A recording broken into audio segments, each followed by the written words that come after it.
दोस्तों हमारे चैनल में आपका बहुत बहुत स्वागत है। और दोस्तों मैं आप लोग को बता दूं कि इन दिनों खेसारी जी की बोल बम सॉन्ग बहुत ही ट्रेंडिंग में चल रहे हैं। नंबर 1 पर पूरे इंडिया में म्यूजिक सेक्शन में ट्रेंड कर रहा है। और खेसारी जी को आप सब बहुत भर भर के प्यार दे रहे हैं, ऐसे ही प्यार देते रहिए। और मैं बात करूँ तो हम पवन भैया की भी गाना सुना करिए।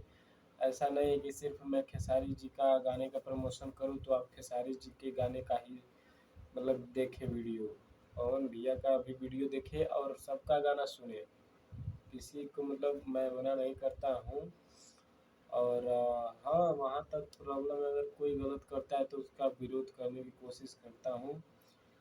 और एक गाना आया है जो कि बहुत ही अच्छा है, हिरौआ बम, खेसारी म्यूजिक वर्ल्ड पर। और बहुत ही एकदम गर्दा मचा दिया है बात करें तो दोस्तों अगर खेसारी जी के फ़ैन हैं तो हमारे चैनल को सब्सक्राइब कर दीजिएगा और वीडियो को लाइक कर दीजिएगा। चलते हैं। जय हिंद।